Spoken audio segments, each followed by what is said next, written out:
यह कहानी नीलम और विकास की है। नीलम अपनी शादी के 1.5 महीने बाद ही विधवा हो जाती है और उसके जीवन में अचानक ही पतझड़ आ गया था। नीलम को ऐसा लगता था जैसे वह संसार की सबसे बदनसीब औरत है। उसकी आंखों के आगे उसका अंधेरे जैसा भविष्य हमेशा घूमता रहता था। नीलम के घर में सिर्फ उसकी बूढ़ी माँ थी और नीलम के पति के गुजरने के बाद नीलम के पिता भी इस दुख में गुजर जाते हैं। एक बड़ा भाई था, लेकिन वो तो सबसे मुंह मोड़कर अपनी पत्नी को लेकर कहीं और रहने चला जाता है। इसीलिए अब नीलम को लगता था कि जिंदगी में कभी भी खुशी उसके दरवाजे पर दस्तक नहीं देगी। इधर विकास की बात करते हैं। विकास की शादी 2 साल तक तो अच्छी चल रही थी, लेकिन फिर उसकी पत्नी का किसी और के साथ चक्कर चलने लगा और वो उस दूसरे आदमी के साथ खुलेआम अय्याशी करने लगी। फिर कुछ ही दिनों में उसने विकास को तलाक देकर दूसरे आदमी से शादी कर ली। विकास अपनी पत्नी से बहुत प्यार करता था, लेकिन तलाक होने के बाद वह अपनी पत्नी के बिना बिल्कुल ही अकेला हो गया और अपनी सुनसान वीरान जिंदगी अकेला ही काटने लगा। वह नहीं जानता था कि अब उसका भविष्य कैसा होगा, कभी वो फिर किसी से शादी कर पाएगा या नहीं। तभी एक दिन नीलम और विकास दोनों ही किसी की शादी की सालगिरह में जाते हैं। नीलम की एक सहेली विकास को जानती थी और उसी ने ही उन दोनों को मिलवाया। विकास से मिलकर नीलम को अच्छा नहीं लगा, क्योंकि विकास अपनी पत्नी के बारे में नेगेटिव बातें कर रहा था और यह सुनकर नीलम को विकास पर गुस्सा आ रहा था कि वह औरत के बारे में इतना गलत कैसे बोल सकता है। लेकिन बाद में उसकी सहेली मंजू ने बताया कि विकास कितना दुखी लड़का है। वह अच्छे खासे पैसे कमाता है और उसके परिवार वाले भी बिल्कुल सीधे हैं, लेकिन फिर भी उसकी पत्नी ने दूसरे मर्द के चक्कर में इस बेचारे को धोखा दे दिया और अब विकास दिन रात रोता ही रहता है। यह सुनकर नीलम का दिल भर आया। वह मन में सोचने लगी कि एक शरीफ लड़के को मैं बिना मतलब ही बुरा समझ रही थी। तो उसी दिन से नीलम के मन में विकास के लिए एक प्रेम से जाग गया। तभी कुछ ही दिनों बाद नीलम ने अपनी सहेली मंजू से कहा कि मंजू, मैं पता नहीं क्यों विकास को चाहने लगी हूँ और मैं उसे पसंद भी करती हूँ। अगर मंजू तू कुछ उपाय करके मेरी दोस्ती विकास से करवा दे तो शायद मेरी ज़िंदगी संवर जाएगी। तो मंजू ने कहा कि ठीक है, तू कहती है तो मैं किसी बहाने से विकास को अपने घर बुलाती हूँ। मैं उसे तेरी सारी कहानी पहले ही बता दूँगी, फिर तू भी आ जाना। आगे तुम दोनों की किस्मत। तभी मंजू अपने जन्मदिन का बहाना करके विकास को अपने घर बुलाती है और मंजू विकास को नीलम की बीती हुई सारी बात बताती है और वो उसे ये भी बताती है कि शादी के 1.5 महीने में ही नीलम विधवा हो गई थी। विकास को नीलम का ऐसा हाल देखकर उसे बहुत दुख होता है। तभी विकास नीलम से मिलता है और उसे समझता है वाकई में नीलम एक बहुत दुखी लड़की थी। अब विकास ये तय कर लेता है कि वो नीलम का सहारा बनेगा। नीलम को भी विकास दिल से बहुत ही पसंद था और दोनों ही बाहर भी मिलने लगे ताकि वो एक दूसरे को सही तरह से समझ सके। एक दिन उन दोनों को ही एक दूसरे से बेहद प्यार हो गया और रात रात भर वो दोनों ही फ़ोन पर चैटिंग भी कर लेते थे और कभी फ़ोन पर बातें भी कर लेते थे। विकास बहुत ही रोमांटिक लड़का था। वह अपनी बातों से नीलम का दिल जीत चुका था। नीलम को भी विकास के मुंह से अपनी तारीफ सुनना बहुत ही अच्छा लगता था। दोनों ही हर रविवार को मिलते थे, पार्क में घूमने जाते थे और कभी कभी रात को होटल में डिनर करने भी चले जाते थे। तभी एक दिन नीलम विकास को अपने साथ अपने घर ले गई और उसे अपनी माँ से मिलवाया। विकास ने जब नीलम की माँ के पाँव छुए तो नीलम की माँ रोने लगी और विकास का हाथ पकड़कर कहने लगी कि बेटा, मेरी बेटी का सहारा ज़रूर बनना और उसका साथ कभी भी मत छोड़ना। मेरे सिवाय इसका कोई भी नहीं। अब मेरा भी कोई पता नहीं कब उस भगवान का बुलावा आ जाए। अगर मैं मर गई तो मेरी जवान लड़की का क्या होगा। ये सुनकर विकास की भी आंखों में आंसू आ गए और नीलम भी खूब रोने लगी। तभी विकास ने कहा कि माँ जी आप बिल्कुल चिंता न करें, नीलम का मैं मरते दम तक साथ नहीं छोड़ूंगा और आपको भी कुछ नहीं होगा और आपकी बेटी का मैं ज़िंदगी भर ख्याल रखूंगा। ये सुनकर नीलम की माँ और नीलम को बहुत ही अच्छा लगा और नीलम विकास का हाथ अपने गालों पर लगाकर रोती है।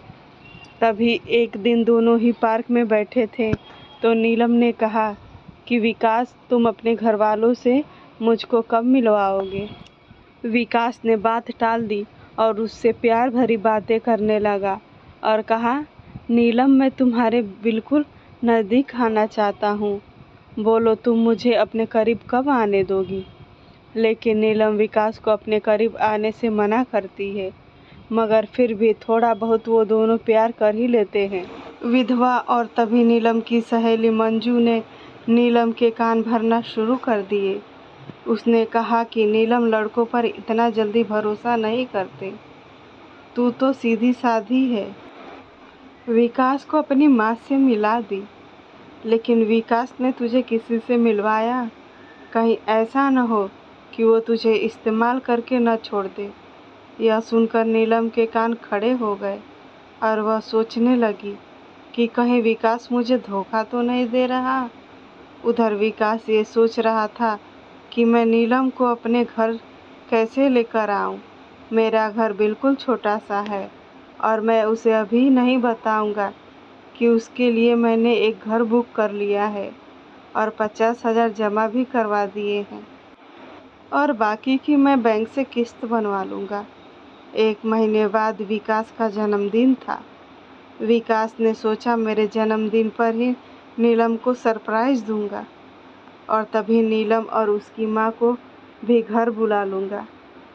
उसी दिन नीलम से शादी की सारी बात करके उसे सगाई की रिंग भी पहना दूंगा, क्योंकि नीलम के परिवार में और कोई नहीं है, इसलिए सारा कार्यक्रम नीलम और उसकी माँ के सामने ही हो जाएगा। अगले दिन नीलम विकास को फ़ोन करती है और गुस्से में कहती है कि तुम अपने घर वालों से मुझे कब मिलवाओगे। विकास फिर से बात को टालते हुए बात को पलट देता है।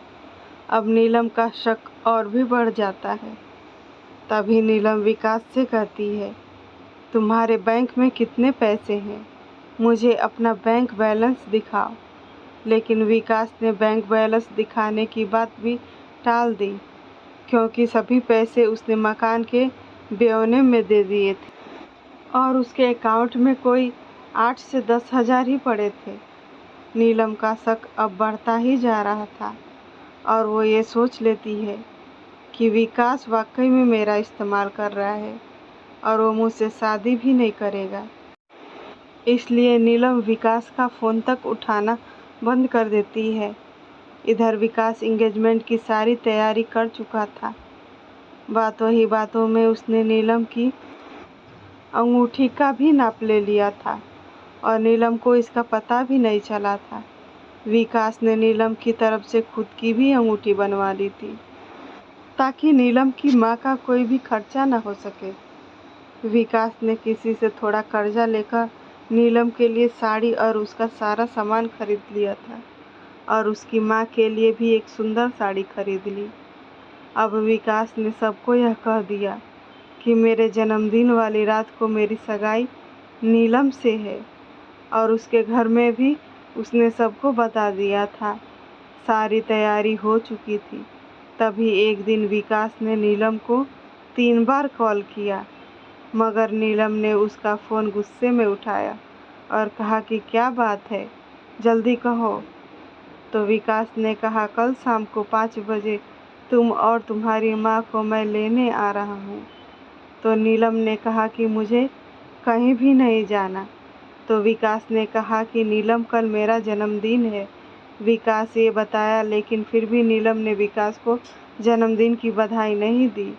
विधवा और तभी नीलम ने सोचा कि जन्मदिन में चली जाती हूँ, इससे विकास का पर्दाफाश भी हो जाएगा। अगली शाम नीलम और उसकी माँ तैयार हो जाती है और और विकास के गाड़ी में बैठकर उसके साथ चले जाते हैं। पूरे रास्ते नीलम ने विकास से कोई भी बात नहीं की। उसे तो विकास के रूप में एक धोखेबाज नजर आ रहा था। तभी जैसे ही नीलम विकास के घर की दहलीज पर कदम रखती है, वैसे ही विकास की माँ आरती की थाली लेकर आती है और नीलम को टीका लगाकर उसकी आरती उतारती है। ये देखकर नीलम हैरान रह जाती है। तभी वो भी विकास की माँ के पाँव छूती है। उसकी माँ उसे अंदर आने के लिए कहती है। सभी लोग खड़े थे। विकास के बड़े भाई भाभी, विकास के भतीजा भतीजी और विकास की माँ व भोले भोले उनके बाबूजी। सभी लोग नीलम और उसकी माँ का स्वागत करते हैं और बैठने के लिए कहते हैं। अब विकास का जन्मदिन भी मन जाता है। उसके बाद नीलम जाने के लिए कहती है, तो विकास की माँ कहती है कि बहू तुम्हें जाने के लिए नहीं बुलाया है, हमेशा के लिए यहीं रखने के लिए बुलाया है। नीलम समझ नहीं पाती। तभी विकास की बड़ी भाभी 2 फूलों की माला और एक प्लेट में 2 अंगूठी लेकर आती है। ये देखकर नीलम विकास की तरफ बड़े ही आश्चर्य के साथ देखती है। तभी विकास एक अंगूठी नीलम के हाथ में रख देता है और कहता है, आज हमारी इंगेजमेंट है नीलम, और इस बात के लिए मैं तुम्हें सरप्राइज़ करना चाहता था। तुम्हें ये रिश्ता मंजूर है ना? नीलम रोने लग जाती है और मन में ये सोचती है कि मैंने किस लड़के पर शक किया। विकास ने नए मकान के कागज़ भी नीलम के हाथ में रख दिए और कहा कि नीलम, ये मकान मैंने तुम्हारे लिए लिया है, क्योंकि हमारा ये घर थोड़ा छोटा है ना।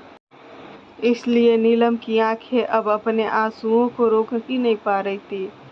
तभी नीलम ने मकान के कागज़ अपनी सास के हाथ में रखते हुए कहा कि माँ जी, मुझे तो इस घर में रहना है, आपके साथ मुझे नया मकान नहीं चाहिए। इस बात से घर के सभी लोग खुश हो जाते हैं। तभी विकास कहता है कि नीलम, तुम्हारी माँ भी हमारे साथ ही रहेगी, भला वो अकेली कैसे रह पाएगी। ऐसा करते हैं, जो मकान मैंने लिया है वो पास में ही है, माँ को तुम वहीं शिफ्ट कर दो ताकि तुम अपनी दोनों माँ को संभाल सको। ये कहानी आपको कैसी लगी? अगर पसंद आई हो तो प्लीज़ लाइक शेयर सब्सक्राइब करना ना भूलें। Thank you for watching.